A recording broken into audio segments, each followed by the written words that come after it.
everyone. Welcome to Happy Hour. I hope you've all grabbed your cup of coffee, your cup of tea, your cup of hot chocolate, your Coke, your whatever your morning thing is. No judgment if it's a drink I haven't mentioned. I hope you're all doing well and relaxing. So this is an experiment, I will say, to see if Happy Hour via Facebook Live is something that works for people. This is all about meeting your needs, Autism Mom. Hey, Jen, thanks for joining. So I don't know what the right format is, the right day, the right time. I've been experimenting with different times via Zoom. As you know, I've had different events, some in the morning, around 10 o'clock in the morning, others in the evening. And it's hard to see. Hey, Sarah, hi. Hi, guys. Great to see you. So it's been hard to tell. You know, people have been giving me feedback that morning is better for them or evening is better for them. And I want to make everyone happy. And of course, that's an impossible task to meet everyone's schedule. And so over time, as you start to tell me more and more, and I start to see what works for people, I'll have events and talks like this, meetings like this, gatherings like this at different days and times as people tell me it will work for them. So the doing the Facebook Live, it does have a major drawback in that I can't see you and see your beautiful faces, which I draw from that. And so, you know, that's been tough. I realize that happy hour without seeing you is going to be hard. So I don't know if I'm going to keep doing this, but I'll hear from you if it works for you and if it works for people, both in the live, which of course is what it's all about, but also in the playback. I want this to be an opportunity not only for us to, Sarah, I don't think I'm going to hear you, Sarah, on Facebook Live. You can only be typing. So there you go. There's a major drawback. Hey, Lisa, glad you came. So we'll start to see. Sarah, I'm going to answer you in 1 second. So anyway, all to say, not to go on and on about this. Well, this is an experiment with Facebook Live to see if this will meet people's needs and will work for their schedules and give them a place to talk and ask questions and just share and just be wherever they are. And coming from that place of let's focus on the strengths and what's good. Someone sent me a heart, thank you. So that's what this is all about. This is not, as you all know, you've gotten my emails, this is not group therapy, it's not a grief group. This is about looking at autism and living the autism journey with our kids and looking at it as an opportunity to be strong and respond in a planful, optimistic, purposeful way and have that as our mindset and not get stuck and paralyzed in the pain, because that's not where we're going to create what we want for our kids. So Sarah, let me answer you. You're asking how Ethan is. Thank God he's doing well. And as most of you know, Ethan is at an out-of-state placement. He's 14, and his level of need is quite high. He is virtually nonverbal. He does have some words, mostly food, which he's his mother's son. Chocolate cake is a favorite.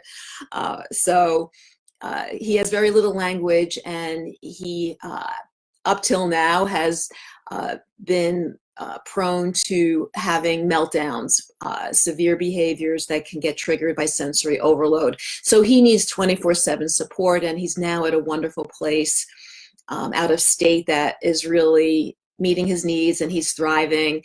And the good news, the amazing good news, is that he has been able to stay there during the pandemic. They've been very careful, and he actually did just come out of quarantine as a precaution because he had been exposed to a staff person who did end up having COVID. So thank God he is well, and we have not had to go get him and take him home, which would have been a whole other logistical issue if nothing, forget the emotional and every other issue that it would have been. At one point, all 5 states that you travel through to get to him were on lockdown, and I was hearing stories of people who had been traveling and being stopped by the police in every state. So thank God, I pray, I hope we've overcome that hurdle as everyone is now moving to the other side of this curve. So, but Ethan is doing great, Sarah. Thank you for asking. So please keep your questions coming. If anything I can address. The point of Happy Hour, as I said, is to be here for you, be a place to ask questions, be with other like-minded people. Either you have a child on the spectrum, or you care about somebody who has a child on the spectrum. Hi, Jen, I am talking to you there.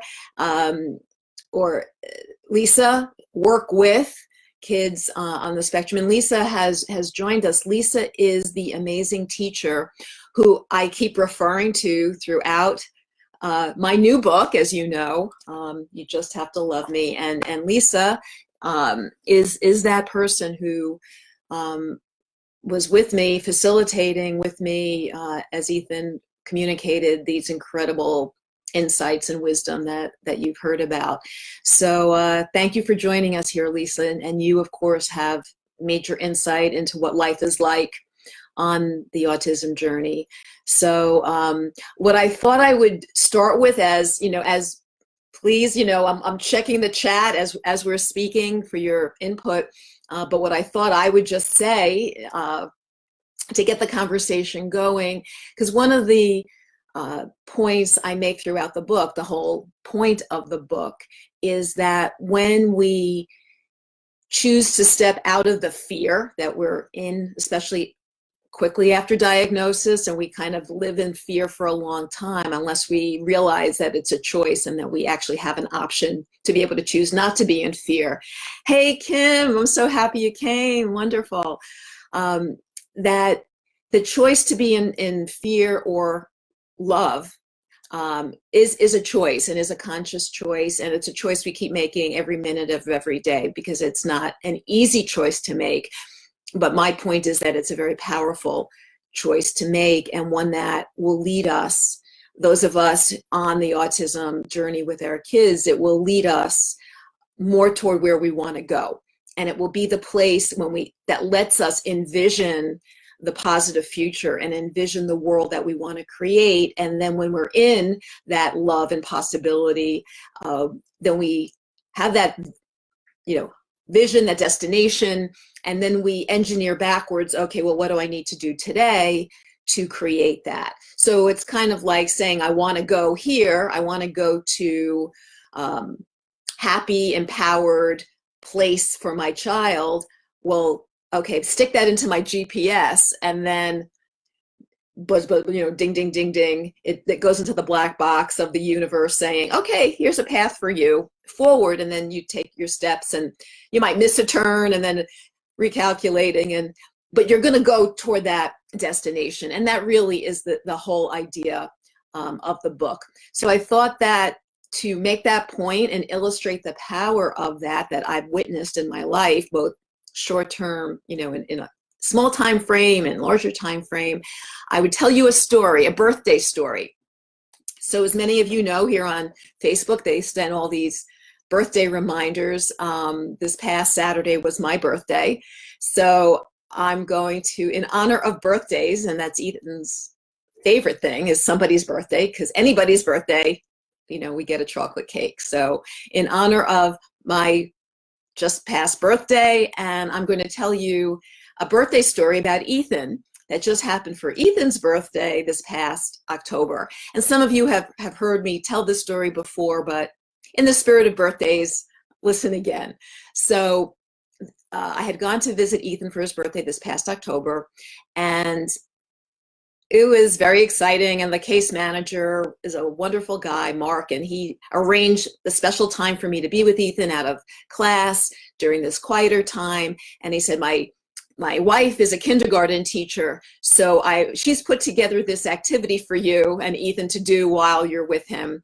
And it was October, it was fall, so it was to trace leaves. Now, I don't know how many of you remember from kindergarten. I definitely remember loving that, where you collect the fallen leaves and then you come back and you trace them with the crayon. You know, you put the paper on top of the leaf and you use the crayon, and all the veins of the leaf show up, and it's this beautiful thing. So I thought, oh yes, fantastic. I'm so happy about this.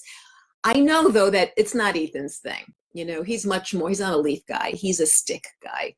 So when we went out, we were gathering, you know, the leaves, again, October, and I'm gathering leaves for this process, and but Ethan's not having it. He's not happy looking at leaves. I said, Ethan, look, here are some great sticks. So let's pick a couple of good sticks for you. So sure enough, you know, find the sticks, we go back in, and we're in this big room, nobody else there, but these gym mats all over the room. I'm on one side of the room on my mat, he's on the other side of the room on his mat, and I'm doing my craft with the leaves, I'm having fun, and he has his sticks, and he's breaking the sticks until they're just tiny powder pieces on the ground, and he's having fun, I'm having fun, great. And then at some point, he's finished, and so he's sitting there, and what does he do? You know, he does an Ethan thing, and he suddenly takes off his shoes and socks and starts to smell his feet. So I'm like, oh, really, Ethan? You know, I felt myself tighten up and get very judgy about it, because it's weird, right? Like smelling your feet. Now, mind you, I am also aware that feet are very interesting to smell, right? Like, admit it. You've all smelled your feet. Right? Give me a heart or a thumbs up if you've ever smelled your feet in the bathroom. No one sees you, but you're like, what? You know, you take off your sock, you go, what is, you know, interesting, right? Ethan, of course, with autism, you know, he doesn't have those same filters, and he was inspired to do this, so he's doing this. And our kids, of course, are very sensitive to the senses, and what they see, it can be too much, right? They hear everything, they see everything, they smell everything, all this. So he's smelling his feet, and I'm reacting, and here I flew up all this way, and you know, blah, blah, blah, and we're supposed to be playing and having fun, and here you are doing this weird thing again, and I feel myself tighten up. And then, though, I will say that in about a minute of this, and I thought, you know what? I'm not going to focus on that. I'm here to be with him for his birthday, and if that's what he wants to do right now, okay. He's not in a classroom. He's not with a place where it matters. And hey, Jen just joined, another Jen.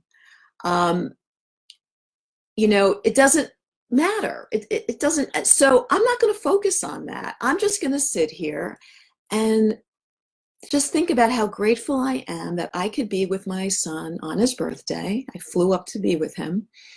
To be with him, how adorable is this boy? You know, he has the round, chubby cheeks. I mean, he's 14, but you just want to grab them. And he's so delicious. And when he laughs, he has a laugh. Those of you who have heard Ethan laugh, Sarah, you may have heard Ethan laugh.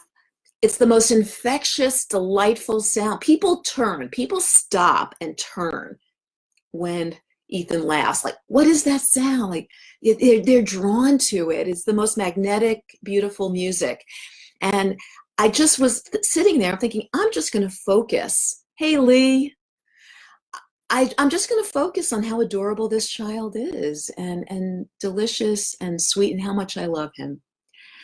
And it doesn't matter what he's doing. I'm just enjoying being here with him. So I would say about a minute or two, I don't know how long, of this thought, flashing through my mind, and my sitting there. After a bit, Ethan stops what he's doing. He stops smelling his feet. He gets up. He crosses the room over to me. He sits next to me. And he put his head in my lap.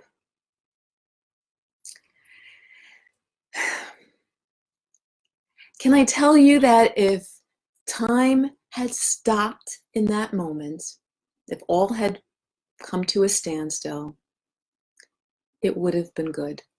It would have been okay. Nothing could have been sweeter to me in that moment. I do like to think that it was because I had chosen to focus on the love. And I truly believe that Ethan felt that. And we don't, the chemists, I know we have some scientists among us, um, maybe my body chemistry changed, and maybe Ethan, with his heightened sense of smell, maybe the oxytocin smells different from the cortisol. I don't know. All I know is what happened. And it was amazing. And I choose to think, this is all choice, not that anyone gave me, okay, here's the transcript of what just happened between you and Ethan, none of that. So the story I choose to write is that Ethan felt me shift my focus to my love for him, out of judgment, out of fear. Oh no, he's doing that weird thing. What's that going to mean for the rest of his life? People are going to run away from, stop. Stop that painful runaway voice. And whose voice is that anyway? It's not real. It's no more real than the voice that says, stick to the love. Because think about it. What does it mean? Ethan's wisdom that the book is based on. Hey, Heidi. The wisdom that Ethan's book is based on, that the title of the book, You Just Have to Love Me, is all about that. It's all about, he didn't say you just have to fix me, change me, make me different.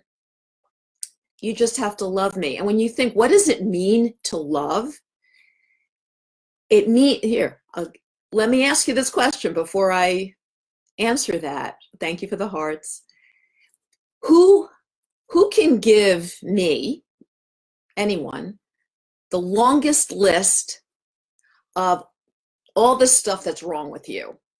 All the icky, yucky, unattractive stuff. The people who love you. Because they know you best, right? Now, who can give me the longest list of all your wonderful qualities? Everything that makes you amazing and unique and extraordinary, and people are lucky to know you. The people who love you. They have the longest list both ways. But because they love you, they choose to focus on the positive list. They choose every day to focus on why you're amazing and wonderful. That doesn't mean that the yucky list goes away. It just means that when the stuff happens that's not so attractive, you're like, oh, there you go again. All right, I can't stand you right now. I'm going into the other room until this passes. I'm still here for you. I love you, but I'm out of here right now. I need a timeout. But you do that because you're choosing to focus on the love. Obviously, it's not easy. Obviously, it doesn't make the autism go away. It doesn't make the behaviors go away. Although, in my experience with Ethan, while it doesn't make the behaviors go away, it does mitigate the behaviors. When I'm calmer, he's calmer. When I'm more positive and hopeful and happier, so is he. And you've heard me talk about, with the book launch, that I talk about the spiritual umbilical cord that we have with our kids. And it doesn't matter if we've physically given birth or we've adopted, any of that. Anyone with whom you have that heart connection, mom with kid, you feel each other's stuff, right? I mean, I'm not telling you anything you don't know. Don't you feel everything? Don't they feel everything? You can't lie. How are you doing today? Good. You know it's a lie immediately. We know how each other feels. And that doesn't mean we put on a face, because we can't put on a face. We can't lie. If we're sad, we're sad. If we're angry, we're upset, whatever it is. Our responsibility when we're feeling all that stuff, though, is to be real about it. Don't lie. Because the kid knows when you're lying, and lying is weak. Lying is not courage. Lying is, I don't want to deal with this right now. And kids feel that. It's much more empowering to a kid to hear mom say, honey, I'm having a hard time right now. I'm going to come through it, but right now mom needs whatever you need. Mom needs a nap. Mom needs to go in the other room. Mom needs to take a shower. Mom needs to take a walk. Mom needs for you to leave her alone. Whatever you need, give it to yourself in that moment. That reassures your kid that you're taking care of you. Because he wants you, he or she wants you to take care of you, because you're mom. It is in your kid's complete selfish self-interest for you to be in great shape, for you to be strong, well-nourished, well-rested, happy. Isn't that what you would want in someone who's looking out for you? If someone is your guardian, caregiver, friend, protector. I want, this, I can come up with a huge, amazing example of what I would love to know. Oh, you're protecting me. I'm good. I can relax now. And I've shared about different scenarios again with Ethan, meltdown situations, hard things. This is not just pie in the sky nice and just playing in a calm room and where he's smelling his feet, no biggie. I'm talking about when there have been meltdowns, public meltdowns. Yes, many firsthand experiences with that. And it is hard. And let me tell you, my responses have been very different. Earlier on, it doesn't mean I don't get triggered today, believe me, but earlier on, it was very much knee-jerk reaction, fear, self-judgment, and the inner voice, I'm a horrible mother. Oh my God, I don't know what to do here. And this is out of control, and someone's going to call the police, and these people are saying nasty things, and I can't control my kid, and I'm not disciplining my kid, and it's my fault, and it's my fault, and it's my fault, and I don't know what to do. Right? You start spinning. And let me tell you, while you're spinning, it's not getting any better. Now, it's not that you can actually do something in those moments. For our kids, those of you who have had this situation, and I see many of you have, I recognize you, and I know you feel my pain with this, and you've walked in my shoes with this. And in those earlier times of the reaction of the fear and the self-judgment, it was ugly. And the fact is, there's nothing you can actually do anyway. In the moment, it has to pass. The kid is in amygdala hijack, right? Is that the term? The primitive part of the brain has been triggered. He's in a fear response, a survival response. And in the beginning, it might have been triggered by something discretionary, but it very quickly escalates beyond the person's control. And let's face it, we know no one is on the ground banging his head because he feels good, right? We know this. So when it's rough like that, there is a choice in how to respond. And in the beginning, as I said, and I'm thinking of that wonderful Barnes and Noble, Livingston Mall event where he was edging toward, there was a metal table. We had said to him, you can't have the, he was playing on their Kindle that had the internet, whatever it was, and we took it away. And that was that. And he was on the ground thrashing and heading toward a sharp edge of a table. And I remember sweating, and like literally my hands were slippery because of the sweat, and like, oh my God. And the thought that went through my head is, oh, his head is about to hit this corner and his head will split open and we'll see his brain. And that really, that was what I was thinking. And it was a mess. And somehow we got him out of there and traumatized my other son, Eric. I mean, it was a mess and it was not a pretty sight. Then other times it has happened where, again, there'll be a meltdown. And I was in a better place and had come through a lot of learning and work and realization that the panic, fear mode didn't even do much and didn't help anyway. And I've come to learn that when that happens, and it still does happen, much less frequently, but it does still happen, there is a huge shift because I've changed, again, the self-talk. Just as I said, I'm not going to worry about him smelling his feet. Let's focus on how adorable he is. Now, when there's a meltdown, it is, okay, not fun, but boy, he's lucky I'm here right now. Wow, I'm here to protect him. I'm here to keep him safe. Thank goodness I'm here for him. What does he need? All right, let me stick, is there a pillow I can stick under his head? Stick my foot under his head so that it's not the ground? What, and if anyone is saying anything nasty, F them, right? You go into mama grizzly mode instead of victim, poor me, I'm doing a bad job mode. It's very much, hey, get out of here. I have something else to focus on, not your dumb remarks. Unless someone is offering help, in which case, not that in the moment there's nothing for them to do other than send you love and support, which is amazing when they do that. And we need to be able to receive that when someone is giving it.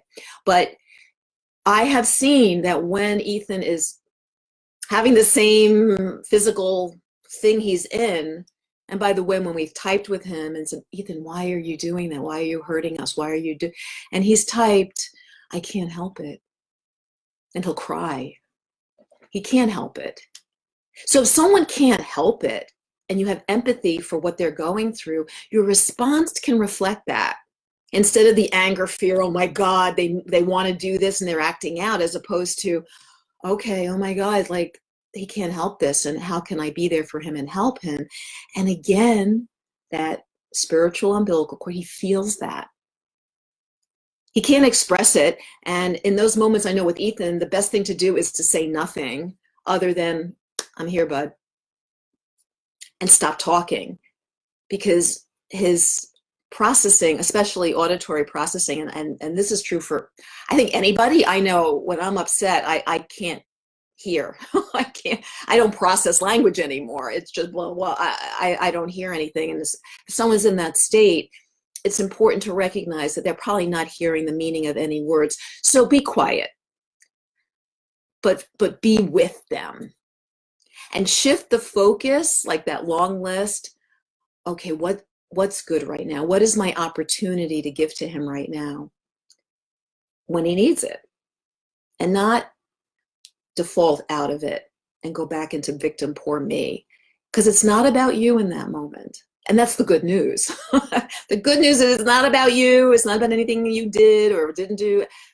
In that moment, he is living his path, the autism journey, and all we moms can do for our children, the most powerful thing we can be, whether it's autism and some of you others, it's special needs, it's not autism, but any of us moms, any neurotypical normie kid, the best thing we can do is be there for them through their hard time. Even if there's nothing we can do, by being there, we're doing something. And we become a container for all the feelings without judgment. There's no judgment. He's not bad because he's having a meltdown. I'm not judging him as any less because he's having a meltdown. He has my empathy. But he also has, like a doctor has to be more objective and be witness. You don't want a doctor who's enmeshed, right? They're too close. The most powerful thing we as moms can be is step back. It's not a rejection, but it's putting a little distance to be able to view the situation. What's going on? What can I do? Do I need any help here? what's to be done and what's not to be done, right? To accept that which we cannot change.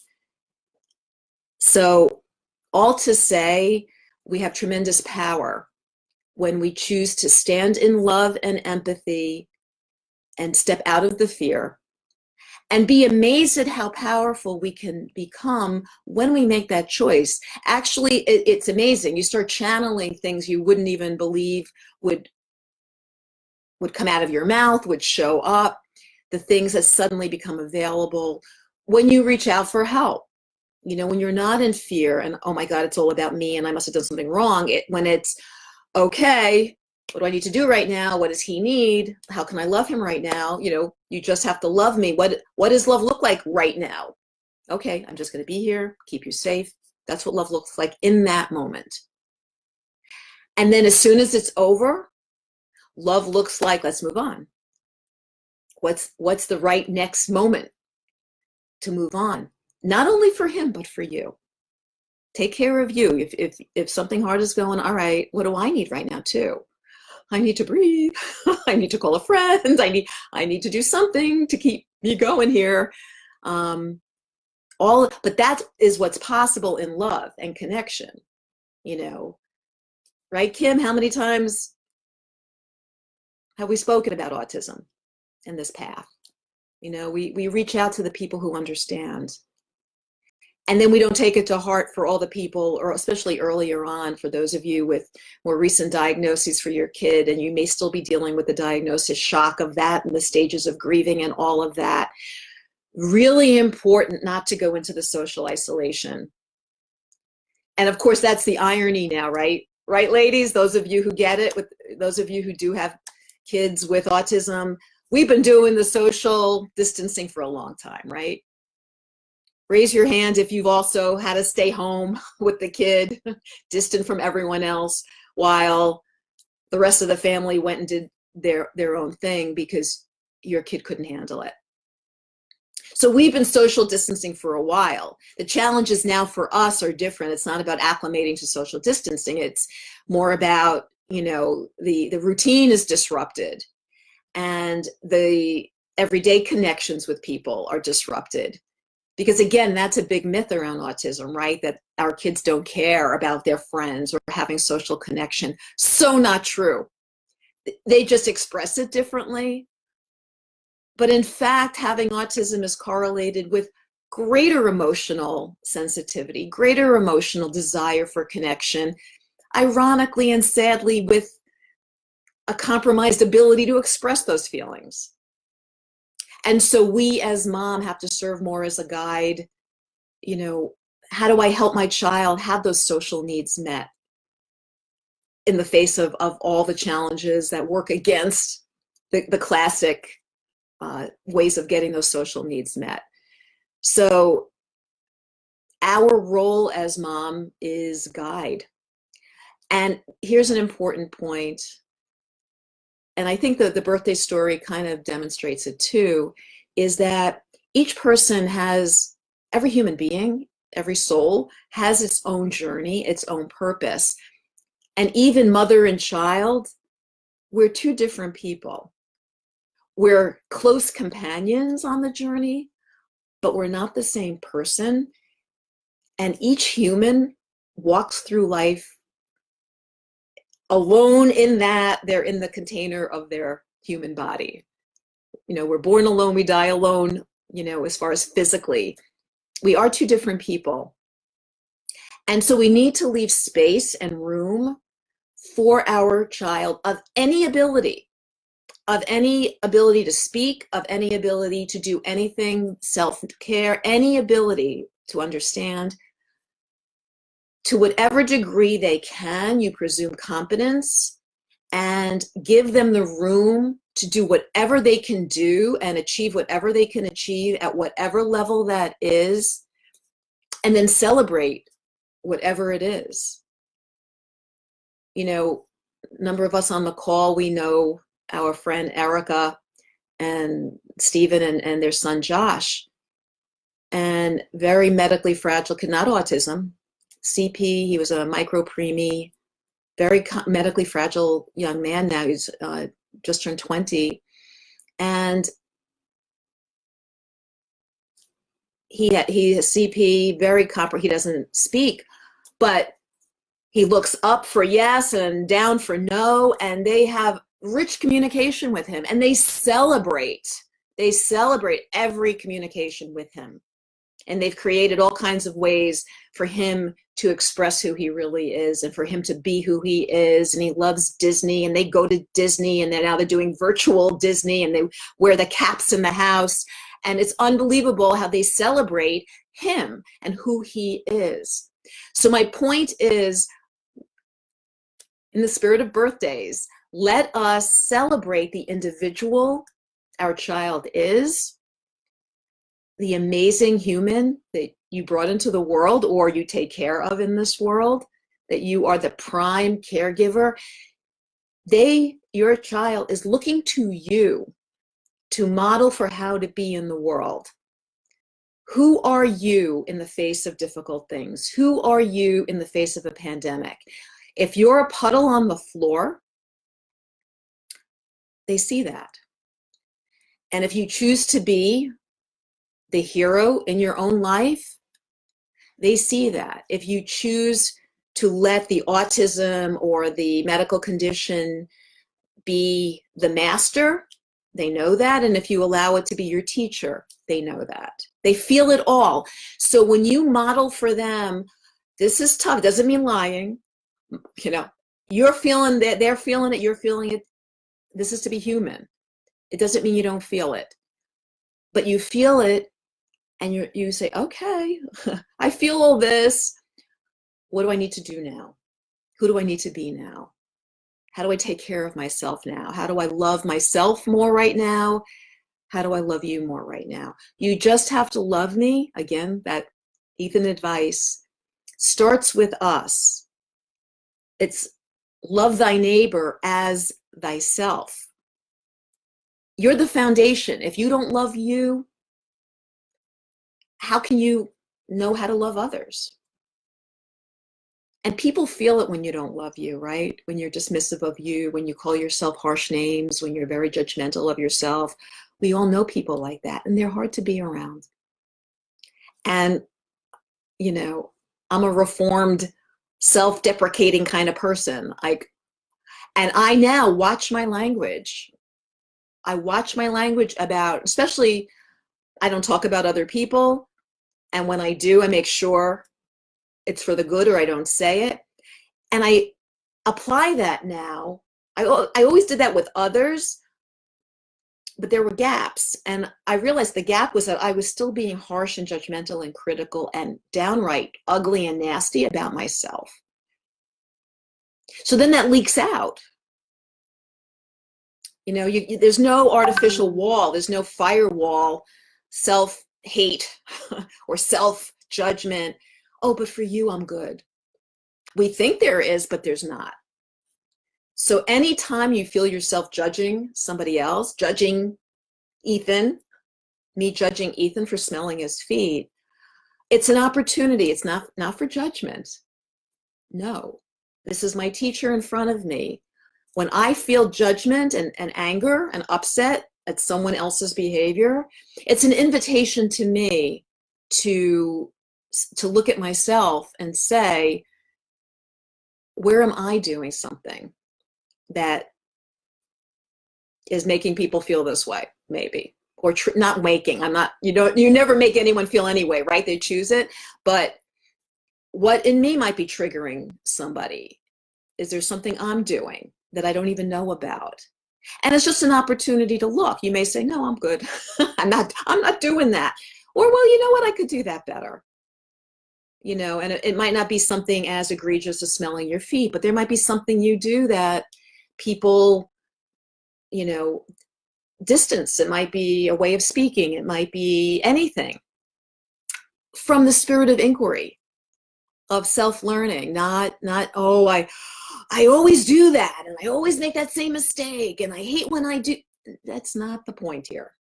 Because when you go into, I'm so bad, and I did this, your child is going to learn that from you.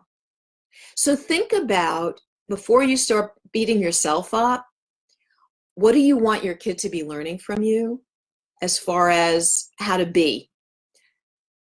And you want them to, if you want them to be self-loving and say, oh, you know, I got this reaction when I did this. Let me look at that. I don't like when people react that way. So let me look at what it is. Is it something that I can adjust? Or maybe I don't want to adjust it. So do I need to adjust it?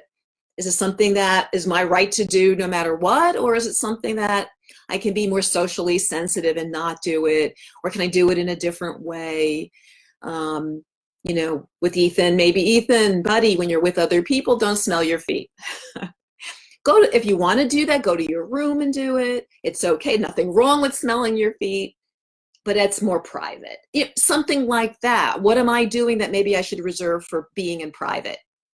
And look at everything as that opportunity to learn.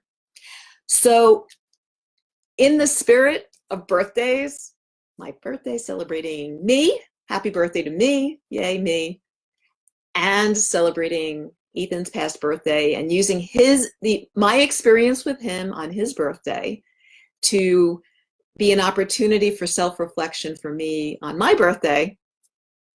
I thank Ethan yet again for that opportunity to learn.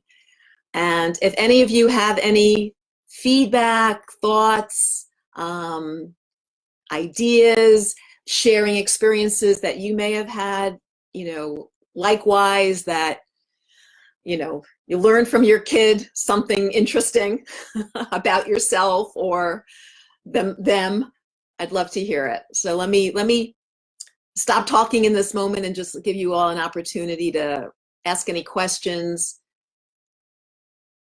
And let me also ask you your feelings about this format, the Facebook Live format for happy hour.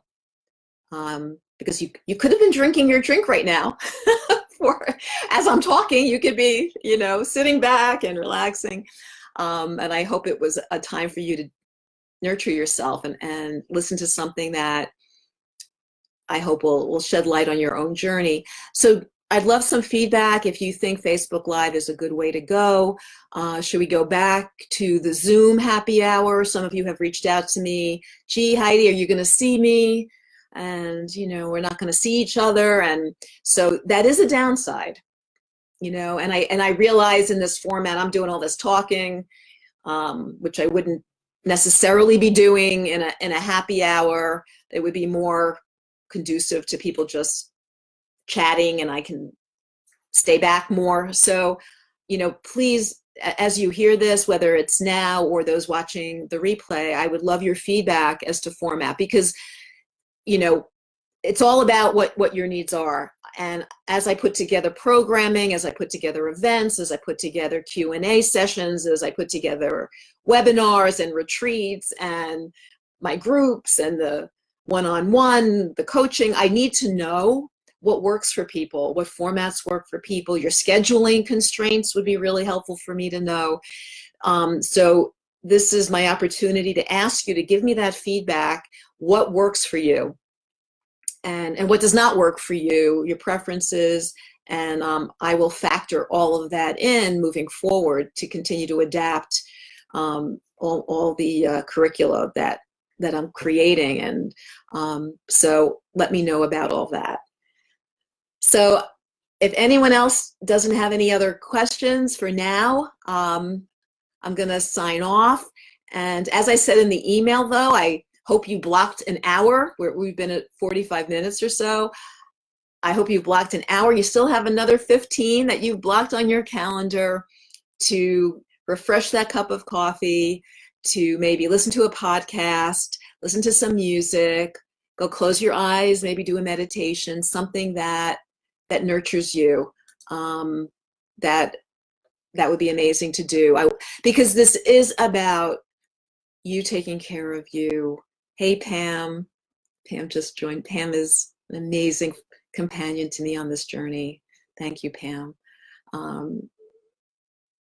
So I'm waiting to hear from you about what works for you, and I look forward to hearing from you. So use this last 15 minutes Go do something that you love, that brings you joy, that follow your bliss for 15 minutes. You can get a lot done in that 15 minutes that will power you up for the rest of your day. So I'll sign off now. Please respond in comments, whether now or if you're watching the replay. Really valuable to me. So please give me that feedback so that I can give you what you want and need. So till next time, thanks so much for coming. Have a great day. Bye.